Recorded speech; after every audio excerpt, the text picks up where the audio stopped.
Is it really possible for a tiny tweak to your morning coffee routine to ignite your metabolism and put your body into full fat-burning mode for the rest of the day? Check out the link in the video description now and transform your morning coffee into a metabolism-boosting super drink.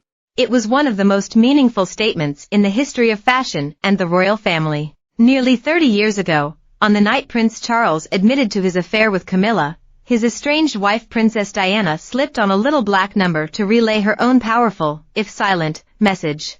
On June 29, 1994, as the nation sat down to watch the future king confess to presenter Jonathan Dimbleby, Diana wore the revenge dress, as it was quickly dubbed, for her attendance at a glitzy fundraising dinner at the Serpentine Gallery. The princess wowed everyone in the Christina Stambolian black silk crepe cocktail gown with an asymmetric ruched bodice and side sash. She teamed it with her sapphire, pearl, and diamond choker, which matched her engagement ring and scarlet nails. But, according to Stambolian, Diana nearly didn't buy the £900 dress as she thought it too risque, originally wanted it in cream, and only wore it that night in a fit of pique after rival designer Valentino leaked that she was going to wear his dress. One press report described it as the piece de resistance, the brave, wicked, historic little serpentine cocktail, possibly the most strategic dress ever worn by a woman in modern times. This was the devastating wisp of black chiffon with which Diana flipped her husband clean off the front pages the morning after his damaging televised interview. This is a dress that shows Diana, Princess of Wales, fully in command of a sense of her own value. Stambolian, who was born in Greece and trained in Athens, vividly remembers the day that Diana walked into her shop, in London's Beauchamp Place, after having lunch with her brother Earl Spencer at her favorite restaurant San Lorenzo.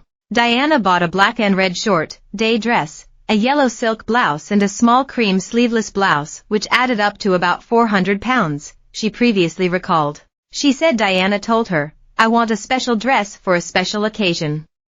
It doesn't matter if it is short or long. It has to be something special." We sat down, and I drew a few sketches on a piece of paper, Stambolian continued. The dress was revealing, quite short and showed quite a bit of leg and flesh. Diana was not sure about it. She thought it was a bit risque. She wanted everything more covered up, longer and the neck higher. I told her she had good legs, and she should show them. Why not be daring? I said. She asked her brother, Charles, and he said, "Do what you think is right." Finally, she said yes to the style, then we moved on to the color. I had black in my mind, but she wanted cream. To me Diana was a black and white sort of person. I didn't like her in the pale pinks and blues with lots of beading. 2 dressmakers took more than 60 hours to make the dress, as the finely pleated bodice had to be hand-pinned and sewn, while the chiffon skirt had to be carefully draped. For 3 years the hand-stitched dress, with its flirtatious hem, hung unworn in Diana's wardrobe, and Christina began to fear that it might never be seen in public. "I was very disappointed," she said. Then I realized she had been waiting for the right occasion. She had gone to Valentino to get a dress for that particular date. Then Valentino rang all the newspapers saying, "She's coming out with my dress tomorrow." She heard that, and Diana said, "There's no way I'm going to do him a favor. I'm going to wear another dress." Referring to one of Diana's favorite ballets, Swan Lake, Stambolian added, "I was thrilled to see Diana wear it on that night of all nights. She chose not to play the scene like Odette, innocent in white. She was clearly angry. She played it like Odile, in black. She wore bright red nail enamel, which we had never seen her do before.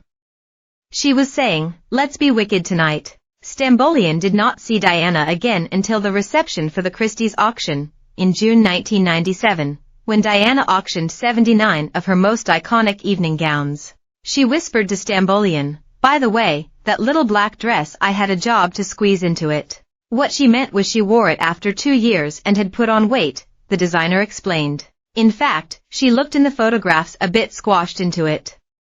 But she had beautiful shoulders and good legs. The dress was bought for £44,511 by Scotsman Graham Mackenzie and his wife Briege, who owned the Body Shop franchise in Scotland. T.